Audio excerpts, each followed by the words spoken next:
Bonjour à tous, Shalom Aleichem, Shavua Tov, Rosh Chodesh Tov. Ce soir, si tu veux, Rosh Chodesh, Chodesh Sivan, le mois du Matan Torah, Vav Besivan, Bezrat Hashem, on a une semaine pleine d'événements, si Dieu veut. Nous allons encore profiter du Roi Chaim HaKadosh pour nous préparer à la fête de Shavuot, à la fête du Matan Torah, du don de la Torah. Et donc aujourd'hui, nous allons faire un petit shiur sur la Parashat HaShavua, Parashat Bamidbar, pour ne pas perdre nos bonnes habitudes. Et par la suite, on parlera du Matan Torah, du don de la Torah, d'après le Roi Chaim HaKadosh, Rabbi Chaim Ben Attar. Aujourd'hui, dans la Parashat Bamidbar, puisqu'en France vous êtes encore à Parashat Bamidbar, il y a quelque chose de très spécial et très remarquable dans la Parashat. Le Roi Chaim nous fait cette remarque.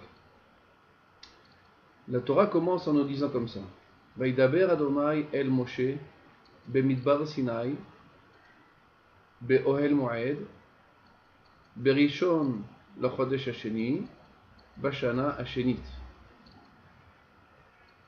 Le passouk nous dit en français comme ça: et Dieu a parlé à Moshe dans le désert du Sinaï et dans le Ohel Moed, la tente d'assignation, comme on traduit. Ça veut dire c'était l'endroit dans le Mishkan, vous savez, dans le Beth Amikdash, lorsqu'on était dans le désert pendant 40 ans, on a construit un Mishkan. Un Mishkan, c'était l'endroit où il y avait là-bas l'autel, on faisait des sacrifices tous les jours. Là où il y avait les menorahs, et il y avait la tente d'assignation dans laquelle il y avait le Kodesh Kodashim, ça veut dire c'est là où il y avait l'arche saint, dans lequel se trouvaient les Luchot Abrit, les tables de la loi de Moshe Rabbeinu, et ainsi Sefer Torah, écrit par la main de Moshe Rabbeinu. Ça veut dire c'était l'endroit qui était, le Mishkan, était au centre des Bnei Israël. Les Bnei Israël, pendant 40 ans, ont traversé le désert, et chaque fois qu'ils campaient, le Mishkan se trouvait au milieu du camp. Dans les 4 coins cardinaux, il y avait les tribus. Chaque tribu était autour du Mishkan. Machane Yehuda, Machane Shimon, Machane Reuven, Machane Levi. Ça veut dire le camp d'Israël était séparé en 3 parties. Les Bnei Israël, tout autour. À l'intérieur de ce cercle, Machane Levi, c'était l'endroit où les Lévi'im campaient. Et au milieu de ça, Machane Shrina, comme on appelle ça le Mishkan, Machane Shrina, c'est-à-dire le camp de la Shrina. Que là rentraient uniquement les Kohanim et le Kohen Gadol lorsqu'il devait faire les sacrifices ce jour de Kippour. Et ainsi, comme ça, la Torah nous décrit comment est-ce qu'ils campaient d'un ordre extraordinaire. Chaque chevet, chaque tribu avait son endroit où il devait se mettre. Un devait être au nord, un devait être au sud, un devait être à l'est et un devait être à l'ouest. Ça veut dire que les 12 tribus, il y en avait 4, il y en avait 3 dans chaque coin cardinal autour du Mishkan. Et le Mishkan, c'était le centre du Am Israël à l'époque-là, c'était le Mishkan, c'est ce qu'on appelle en français le temple, le tabernacle. Maintenant, ce tabernacle, il était, bien sûr, on le démontait à chaque fois. Chaque fois les Bnei Israël devaient partir d'un endroit à un autre, chaque fois, alors, il fallait démonter et remonter. Et remonter ce temple, ce Mishkan, ce tabernacle, dans lequel on faisait des sacrifices matin et soir. Et chacun qui voulait amener un sacrifice allait là-bas, amener un sacrifice au Kohen, et ainsi, comme ça, les Bnei Israël, pendant 40 ans, avaient un endroit pour pouvoir faire le service divin, puisqu'à l'époque, il n'y avait pas la Tfila, il n'y avait pas le Beth Midrash, il n'y avait pas de synagogue. Qu'est-ce qui était le centre du monde, le centre des Bnei Israël pour les sacrifices, pour le service divin? C'était le Mishkan. Ce Mishkan était démonté et remonté par les Lévi'im. les Lévi'im étaient préposés à remonter et à démonter ce Mishkan lorsqu'il fallait partir et lorsqu'il fallait camper. Eux, ils devaient le remonter et le démonter. Et ainsi, eux, ils devaient porter le Mishkan tout au long de l'histoire, tout au long du Midbar, tout au long du désert. Pendant les 40 ans, les Lévi'im, chacun avait son rôle. Un devait porter les tentures du Mishkan. Parce qu'à l'époque, c'était, comme je vous l'ai dit, c'était pas des murs en béton, c'était pas des murs en bois, c'était pas des murs en métal. C'était un Mishkan, un tabernacle qui se déplaçait d'un endroit à un autre. Les Lévi'im, certains d'entre eux, les Bnei Kehat, avaient pour rôle, eux, de prendre le Mishkan. C'est quoi? Laquelle partie du Mishkan? Le Aron HaKodesh, ça veut dire l'arche sainte, la Menorah et tous les Kélim du Beth Amikdash. Les autres avaient pour but de prendre les tentures du Mishkan, les autres les Lévi'im, et ainsi les Bnei Gershon devaient prendre les poutres du Mishkan. Tout était fait en bois et en tenture, et recouvert d'or.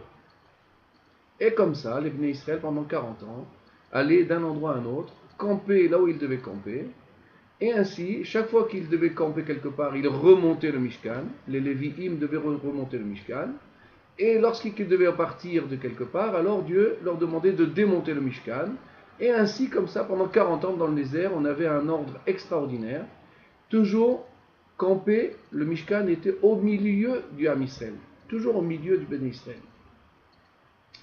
Parashat, le Chumash Vaïkra qu'on vient de terminer la semaine dernière, nous a parlé bien sûr des sacrifices. Quels sont les sacrifices que les Béné Israël devaient faire au Mishkan? Et ainsi, tout le Chumash, tout le livre Vaïkra, en français, on traduit le Lévitique. Pourquoi? Parce que ce sont les lois des Lévi'im, les lois des Kohanim, les lois des Korbanot, les lois de pureté, les lois d'impureté. Comme vous le savez bien, un Kohen qui était impur ne pouvait pas amener de sacrifice au temple. Un Lévi qui était impur ne pouvait pas rentrer et construire le Mishkan. Il y avait des lois de pureté à respecter. Il y avait des Korbanot à amener. Combien de Korbanot? Quelle sorte de Korbanot? Qui devait faire le sacrifice? Quelle part on devait mettre sur le misbéar? Quelle part on devait manger? Quelle part on devait donner aux propriétaires? Quelle part on devait donner aux Kohanim? Tout ça, c'est le Chumash Bemidbar que l'on a vu, que l'on a terminé la semaine dernière. Tout le Chumash Vaïkra, ça veut dire c'était le Lévitique. Cette semaine, on commence un nouveau livre. Sefer Bemidbar. Sefer Bemidbar, c'est toute l'histoire du Ham Israël dans le désert. Après la construction du Mishkan, comme on vient de dire, ça veut dire après la construction du tabernacle, maintenant les Bnei Israël partaient d'un endroit à un autre, dans le désert. Et ainsi, pendant 40 ans, avec toutes les histoires qu'il y a eu en chemin, les explorateurs, Korach et toute son assemblée, lorsqu'il n'y avait pas d'eau pour boire dans le désert, toutes les aventures que les Bnei Israël ont traversées, et ainsi de suite, toutes les halachot de Paradouma, toutes les halachot de Kohanim, et ainsi tout ça le Chumash Bemidbar. Le premier verset de Bemidbar commence par quelque chose de très apparemment de banal, mais vous allez voir le Or HaChaim, Rabbi Chaim Ben Attar, avec son esprit divin, relève un petit point qui semble apparemment insignifiant, mais vous allez voir ce qu'on apprend de ça. Vous allez voir quelle est la merveille, là où le Or HaChaim va nous amener. Donc comme on a dit, les Bnei Israël sont sortis d'Égypte au mois de Nissan, premier mois de l'année. Effectivement, d'après le judaïsme, le premier mois de l'année, c'est Chodesh Nissan. Et on est sorti le 14 Nissan, Yud Dalet Tetvav Ben Nissan, Hatzot, c'est le jour où on fait, toutes les Bnei Israël font Pessah toutes les années pour fêter la fête de la délivrance d'Égypte. Et ainsi on est sorti. Le deuxième mois de l'année, Chodesh Iyar. Chodesh Iyar, premier jour du mois, Rosh Chodesh Iyar, le pasuk nous dit, Dieu a parlé à Moshe Rabbeinu. Où est-ce qu'il a parlé avec lui? Le pasuk nous dit, dans le désert. Et ou plus précisément dans le désert, dans le Ohel Moed, dans la table, comme on a dit tout à l'heure, dans la tente d'assignation, c'est le Ohel Moed, là où résidait la Shrina, là où se trouvait la présence divine en permanence. Lorsque les Bnei Israël devaient parler, lorsque Akash Baruch Hu devait parler avec Moshe Rabbeinu, c'était à partir du Ohel Moed, à partir de cette tente d'assignation, et ainsi les korbanot, et ainsi les ktoret, et ainsi le Kohen Gadol lorsqu'il est le jour de Kippour, tout se passait dans le Ohel Moed, en endroit le Kodesh, Kodashim, ça veut dire en français le saint des saints. C'était l'endroit le plus saint du monde. Ça c'était dans le désert. Maintenant la Torah complète, il nous dit, quand Akadosh Baruch Hu a parlé avec Moshe Rabbeinu, le premier du mois de Iyar, le deuxième mois de l'année. Et de quel mois on parle? La deuxième année des Bnei Israël. La deuxième année de la sortie d'Égypte. Le Rahaim nous fait remarquer quelque chose dans le pasuk. Regardez bien le pasuk, comment il s'adresse. Parce que n'oubliez pas, c'est la parole divine. C'est Akadosh Baruch Hu qui parle. Akadosh Baruch Hu, quand il parle un mot, il n'y a jamais un mot en trop, jamais un mot en moins, jamais une précision en plus, jamais une précision en moins. Tout est précis et tout est clair et net. Or, Rahaim demande une question. Il dit, Dieu a parlé avec Moshe Rabbeinu. Où est-ce qu'il a parlé? Dans le désert. Bien sûr, les Bnei Israël étaient dans le désert. Et où particulièrement dans le désert? Où est-ce que la parole de Dieu s'est ouverte à Moshe Rabbeinu? Dans le Ohel Moed, dans la tente d'assignation, là où il y avait, on a dit, le Kodesh Kodashim. Donc vous avez bien retenu, dans le désert, Dieu il a parlé avec Moshe Rabbeinu dans le désert, apparemment c'est un élément qui comprend beaucoup de choses, et où particulièrement dans le Ohel Moed, dans la tente d'assignation. Le passage continue, il nous dit, maintenant, quand Akadosh Baruch Hu a parlé avec Moshe Rabbeinu, Rosh Chodesh Iyar, le premier jour du mois de Iyar. Premier jour du mois de Iyar. Et de la deuxième année. Donc si on comprend bien le passage, Bet, le premier jour de Iyar, c'est un point particulier de l'année. C'est Rosh Chodesh Iyar. C'est un point particulier. La deuxième année, c'est général. Ça veut dire au cours de la deuxième année. Maintenant, quand il a parlé, Rosh Chodesh Iyar. Mamash, le jour de Rosh Chodesh Iyar. Il dit au Rachaim Akadosh, il y a quelque chose de remarquable. Lorsque Dieu nous précise l'endroit où Dieu a parlé avec Moshe Rabbeinu, il nous dit, il a parlé dans le désert, il nous dit d'abord la généralité, et où particulièrement dans la tente d'assignation. Lorsqu'il nous dit la date, alors il nous dit Rosh Chodesh, ça veut dire il nous précise la date précise où il a parlé avec lui, Rosh Chodesh Iyar. Et la deuxième année, ce qui apparemment représente la généralité. Ici, il dit le Rachaim Akadosh, Akadosh Baruch Hu, il ne parle pas de deux manières. Si Akadosh Baruch Hu a commencé à parler du Midbar, c'est la généralité, et ensuite il nous parle du Ohel Moed, l'a précisé, alors on aurait dû faire la même chose dans le temps, dans la date. Nous dire, il a parlé avec lui la deuxième année, et particulièrement Rosh Chodesh. Mais on voit que Dieu ne l'a pas marqué comme ça. Eh bien, vous savez ce que répond le Rahaim Akadosh? Quelque chose de très fort. Et on va apprendre quelque chose pour nous. On va apprendre quelque chose. La grandeur d'Akadosh Baruch Hu. La grandeur de la Torah. Le Rahaim Akadosh nous dit non, en vérité. Ne croyez pas que le désert, le mot désert représente une généralité, ça veut dire quelque chose de grand. Pas du tout. Le désert représente une particularité, un point dans le monde d'Akadosh Baruch Hu, le désert. C'est un petit point de rien du tout. À la rigueur, presque inexistant devant la grandeur d'Akadosh Baruch Hu. Et vous savez, c'est quoi le plus important, le point le plus grand, le plus fort, le point le plus général qui indique la chose la plus grande chez Akadosh Baruch Hu? C'est le Mishkan, c'est le Ohel Moed, la tente d'assignation.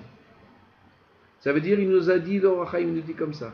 Dieu, il a parlé avec Moshe Rabbeinu dans le désert. Le désert, c'est un petit point dans l'univers d'Akadosh Baruch Hu. Mais quel est l'endroit où Dieu il a posé sa parole? Où est l'endroit où Dieu a décidé de parler avec Moshe Rabbeinu? Dans la tente d'assignation, le Ohel Moed.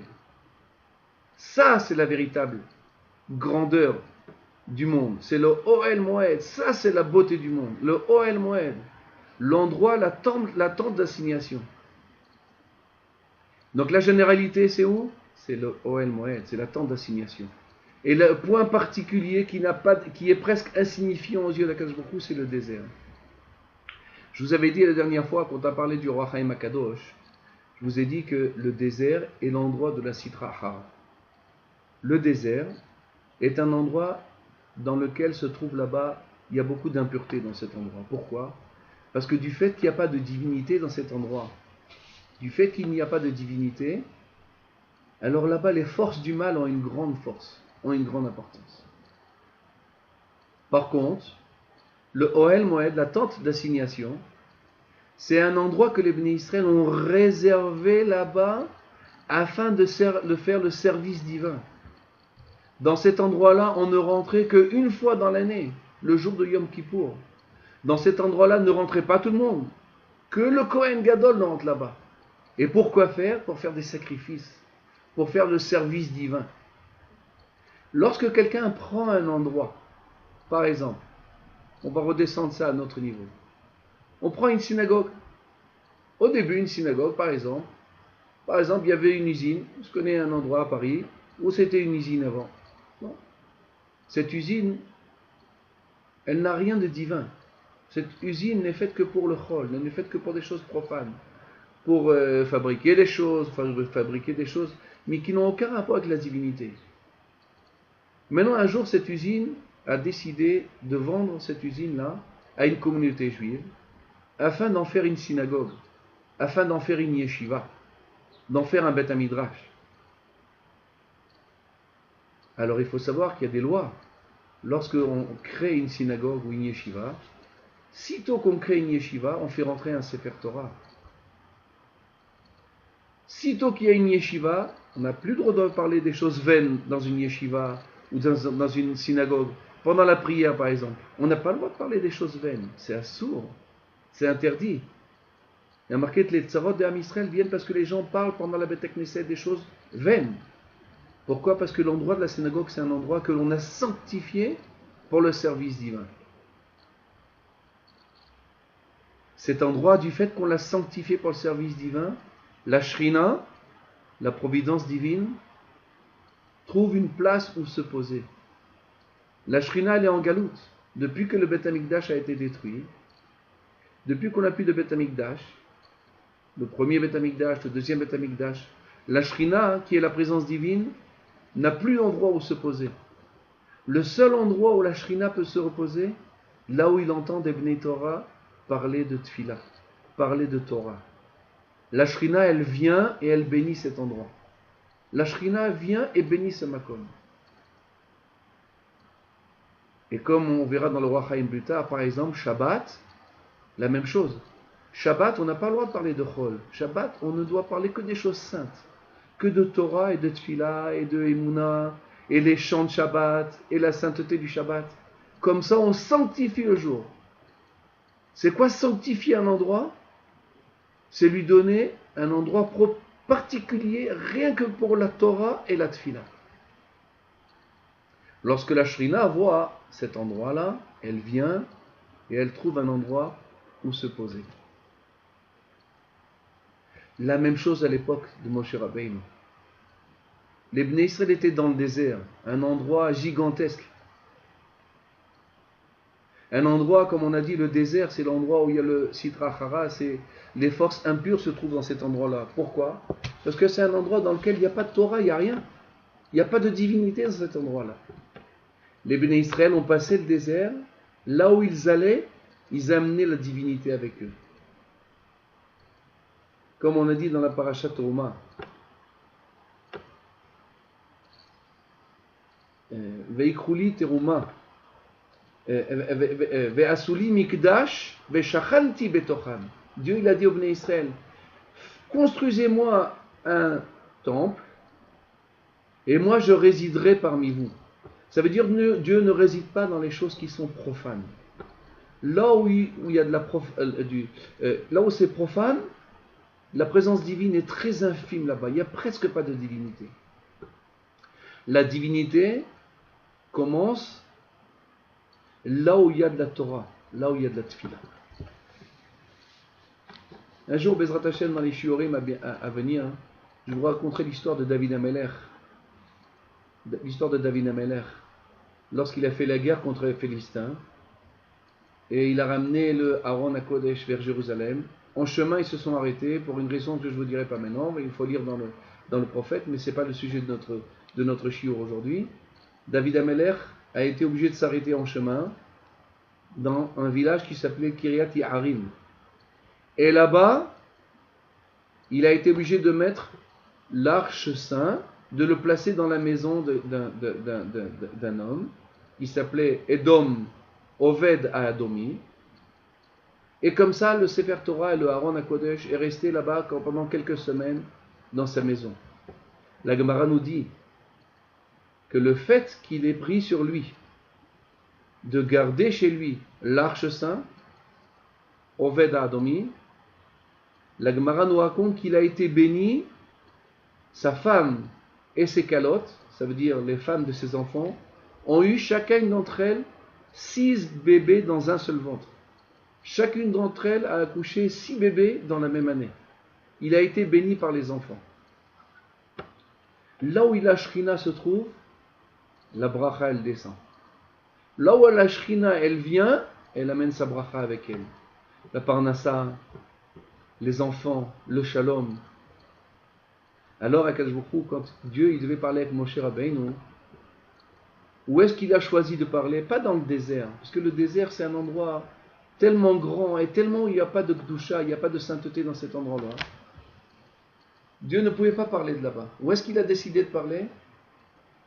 Il a décidé de parler du Ohel Moed, de la tente d'assignation. Pour ça nous dit Or HaChaim HaKadosh qu'en vérité, ça c'était la Nekuda, ça c'était l'endroit important aux yeux d'Akadosh Baruch Hu dans lequel il voulait parler. Et c'était ça l'importance. Pourquoi? Parce qu'il y avait la Shrina là-bas, parce qu'il y avait la présence divine dans cet endroit-là. Or HaChaim HaKadosh il nous dit, vous savez pourquoi il est important? Parce qu'il y a la Shrina qui réside dedans. Où est-ce qu'on a vu encore cette Nekuda? Où est-ce qu'on a vu encore cette chose-là? Que là où il y a la Kedusha, il y a la Shrina. Et qu'est-ce qui se passe quand il y a la Shrina? Il y a des miracles.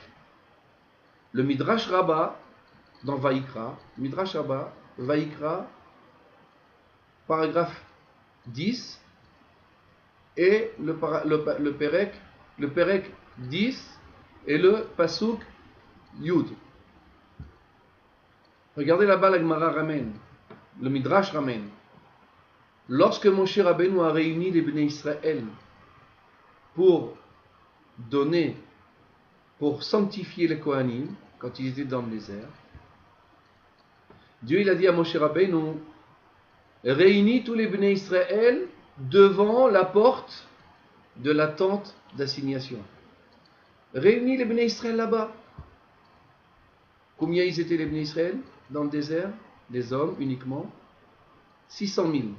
600 000 hommes devaient venir assister à l'intronisation de Aharon et de ses enfants pour devenir les Kohanim dans le Mishkan. Rabotai, le Midrash nous dit là-bas que tous les Bnei Israël se sont trouvés devant la porte de la tente d'assignation. Le Mishkan, si vous voulez savoir la grandeur à peu près du Mishkan, représentait 50 amas, ça veut dire 25 mètres à peu près, 25 mètres de large et 50 mètres de long. 600 000 personnes se sont trouvées en face de la porte. Ça veut dire de la porte, c'est même pas la largeur du Mishkan, en face de la porte de la tente d'assignation. Et dans le Khatser, dans la cour du Mishkan, c'est-à-dire ils n'étaient pas en file de 10 km de long, 600 000 personnes, non pas du tout. Ils sont tous rentrés dans le Mishkan et ils étaient tous en face de la porte du Mishkan. Le Midrash nous dit, ils étaient en face des deux bâtons qui portaient le Aaron HaKodesh. Ça veut dire, ils étaient tous réunis sur une superficie minime. Un ama vachetzi, ça représente, on va dire, 1 mètre, on va être large. On va être large. 1 mètre de large. Et sur, on va dire, en 1 mètre. Et encore, on va dire, sur 3 mètres. 1 mètre sur 1 mètre. 3 mètres carrés. Sur 3 mètres carrés, le Midrash nous dit que 600 000 personnes se sont trouvées ensemble. 600 000 personnes sur 3 mètres carrés. La Gemara nous dit, de là on apprend, le Midrash dans Vaïkra nous dit, de là on apprend, là où il y a la Kedusha, là où il y a la Shrina, l'endroit n'existe plus. L'endroit n'existe plus. Là où il y a la Shrina, l'endroit n'existe plus.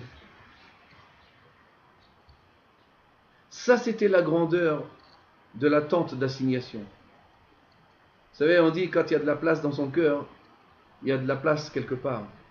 Pourquoi? Parce que quand il y a de l'amour entre les Bnei Israël, lorsqu'il y a de l'amour entre les gens, la place n'a plus d'importance.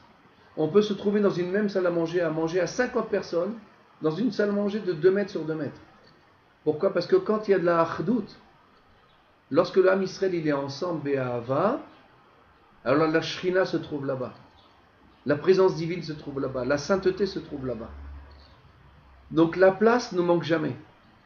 Pourquoi? Parce que c'est divin. On se trouve après, on s'élève au-dessus de la place.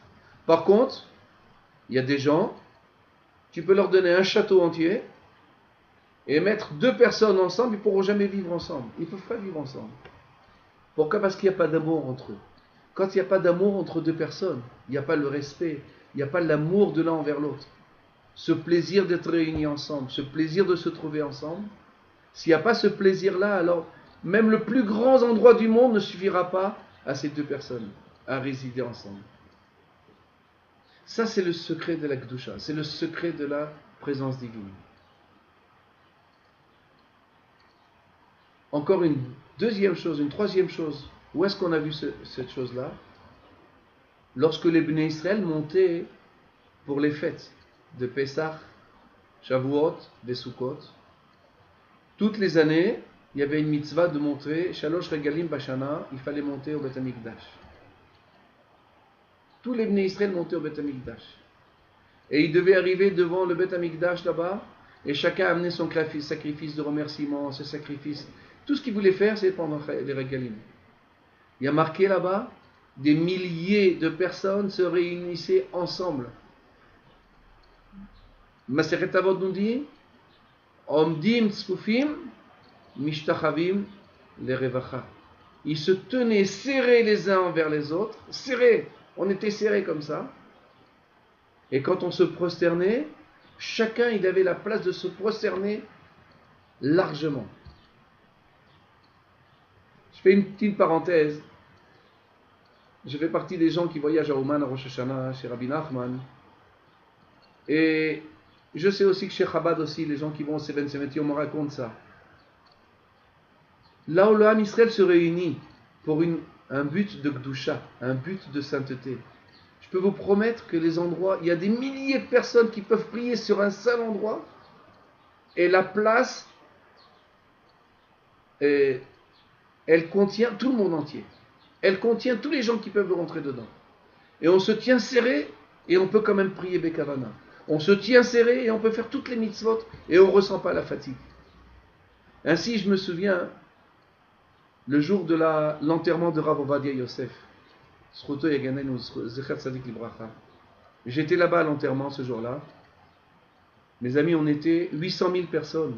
800 000 personnes entre Géoula, je ne sais pas si vous connaissez Jérusalem, entre Géoula, Bar-Ilan, Shmuel Hanavi, vraiment un endroit qui est extraordinairement, qui d'habitude on ne peut pas mettre autant de personnes.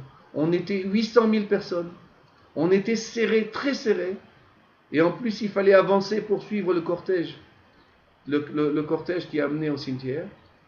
On a 800 000 personnes, il y avait une kdusha, il y avait une présence divine que jamais personne n'a ressenti, qu'il n'y avait pas de place pour son prochain. Impossible de penser une chose pareille. Pourquoi? Parce que là où il y a la présence divine, là où il y a la kdusha, là où il y a la sainteté, alors on se met au-dessus de l'endroit. Akadosh Baruch Hu, il est au-dessus du makom. Akadosh Baruch Hu, il est au-dessus du zman, au-dessus de l'endroit.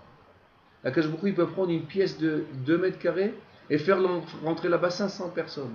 Il n'a pas de problème. Pourquoi? Parce que c'est Akadosh Baruch Hu qui élargit le monde, qui élargit les murs. La Gemara nous dit sur Eretz Israël, qui s'appelle Eretz Tzvi. Pourquoi elle s'appelle Eretz Tzvi? Eretz Tzvi parce que c'est comme une peau. Le tzvi, c'est, comment on dit en français le tzvi? Le cerf, une peau de cerf. La peau de cerf, elle a pour propriété de pouvoir, lorsqu'on l'a bien travaillée, on peut l'étirer et elle s'agrandit. Plus on la tire et plus elle s'agrandit. Eretz Israël, la Gemara nous dit, ils étaient des millions à habiter en Eretz Israël. Et toute Eretz Israël la contenait. Pourquoi? Parce que la terre d'Israël, elle peut aller en s'élargissant.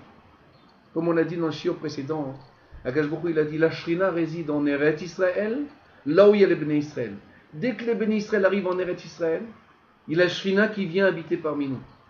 À ce moment-là, la place ne manque pas. On peut se trouver 50 millions sur la terre d'Eretz Israël et il y aura de la place pour tout le monde.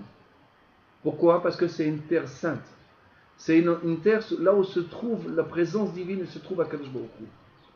Si tu veux, dans le shiur, dans le shiur de demain, si tu veux, on parlera d'Eretz Israël, si tu veux, si vous serez avec moi, Bezrat Hashem.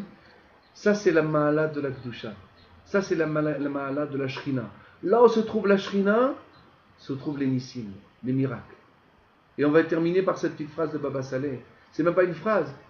Celui qui a connu Baba Saleh, ou celui qui n'ont pas connu mais qui ont entendu des histoires à lui, lorsqu'on faisait des séoudot, il y avait des repas avec Baba Saleh, il pouvait préparer, égorger une bête et ça suffisait à des milliers de personnes, à des centaines de personnes qui se trouvaient pendant la séouda. Alors qu'avec une bête, on va dire, bon, 50 personnes, 100 personnes peuvent manger. Avec lui, c'était 500 personnes qui pouvaient manger. La même chose avec l'arak. Lorsqu'il donnait, il versait de l'arak, il mettait une serviette sur la bouteille et il commençait à verser à des centaines de personnes la même bouteille. Elle ne se terminait jamais. Encore une fois, là où il y a la Gdusha, là où il y a la Shrina, il y a des miracles. Et on va terminer par ça, parce que le temps il court et il y a d'autres choses à faire, dans le sens qu'il y a d'autres shiurim à préparer pour, si tu veux, pour la fête de Shavuot. Yoshua, lorsqu'il est rentré en Eretz Israël, avant de rentrer en Eretz Israël, il a fait passer les Bnei Israël devant Aaron. Et là-bas aussi, ils ont eu le même miracle. Il les a mis en face du Aaron, en face de l'Arche Saint, 600 000 personnes, avant de rentrer en Eretz Israël, avant de traverser le Jourdain. Et quand il a vu que tous les Bnei Israël pouvaient se tenir ensemble sur une superficie toute petite, de 2 ou 3 mètres carrés, tous les Bnei Israël en face, alors il a dit Yoshua, si vous pouvez vous tenir tous ici, et vous ne ressentez pas que vous êtes serrés les uns vers les autres, c'est un siman que Dieu est avec nous. Si Dieu est avec nous, on va réussir notre mission, on va rentrer en Eretz Israël, et on va conquérir Eretz Israël, et on va gagner la guerre d'Eretz Israël. Pourquoi? Parce que dès qu'il y a la Shrina, dès qu'il y a la providence divine, dès qu'il y a la sainteté, dès qu'il y a la présence divine dans ce monde-là, alors les miracles sont là et se font jour après jour, heure après heure, et ainsi de suite comme ça. Donc Yoshua, avant de conquérir Eretz Israël, il a mis à l'épreuve les Bnei Israël. Et il les a fait passer devant le Aaron HaKodesh. Si vous vous trouvez dans cette petite superficie, et vous ne ressentez pas que vous êtes serrés les uns vers les autres, vous avez de la place les uns envers les autres, c'est un siman que Dieu est parmi nous. Si Dieu est parmi nous, on va réussir notre mission, et le Jourdain va s'ouvrir. Et effectivement, l'arche saint est rentré dans l'eau, les Kohanim ont porté l'arche sainte dans le Jourdain. Le Jourdain, il y a marqué là-bas dans le Tanakh, dans Yoshua, Gimel, Yoshua 3, il y a marqué le Jourdain s'est arrêté de couler. Et les Bnei Israël ont traversé le Jourdain sur terre ferme. Tout ça, Yoshua, il l'a prouvé parce que les Bnei Israël pouvaient se tenir serrés sans ressentir la gêne de l'un envers l'autre. Et c'est ça ce moussard qu'on va retenir aujourd'hui du Or HaChaim HaKadosh. Là où il y a la Kedusha, là où il y a la sainteté, là où il y a la présence divine, alors cet endroit-là est un endroit propice aux miracles. Dieu peut faire tous les miracles du monde. Pour ça, la Gemara nous dit plus que ça, que des fois on peut manger du pain et être rassasié. Comment c'est possible? On dit à quelqu'un qui est loin de la Torah des mitzvot, loin d'Hachem, loin du Ham Israël, tu dis tu vas manger du pain et de l'eau et tu vas réussir avec ça, tu vas vivre avec ça. Tu dis impossible, il faut des protéines, il faut manger de la viande, il faut manger du poisson, il faut manger des œufs, sinon le corps il périt. La Gemara nous dit, Eretz Israël c'est une terre dans laquelle vous mangerez du pain et vous serez rassasiés. Pourquoi? C'est ça la bracha. La bracha c'est lorsqu'on sait, on amène la présence divine avec nous. Là où il y a la présence divine avec nous, là où il y a la Torah, là où il y a la Tfila, alors Dieu se pose parmi nous et nous bénit. Mes chers amis, nous allons arrêter ici pour ce shiur pour aujourd'hui. Bezrat Hashem, demain, si Dieu veut, on fera un nouveau shiur en préparation de la fête de Shavuot. Ainsi, jeudi soir, Bezrat Hashem, cette semaine, nous allons faire un cours en direct, Webex, comme je vous ai dit plusieurs fois, en préparation de la fête de Shavuot. Comment se préparer à la fête de Shavuot? Envoyez-moi un email comme quoi vous voulez participer à ce cours en direct. Je vous enverrai l'invitation comment se brancher avec nous. J'aurai le plaisir de vous connaître. On aura le plaisir de pouvoir se parler en direct. Si vous avez des questions, si on peut faire mieux connaissance, envoyez-moi votre email au 636 7074 @gmail.com. À très bientôt. Rosh Chodesh Sivan Mevorach. Que vous ayez un bon mois de Sivan.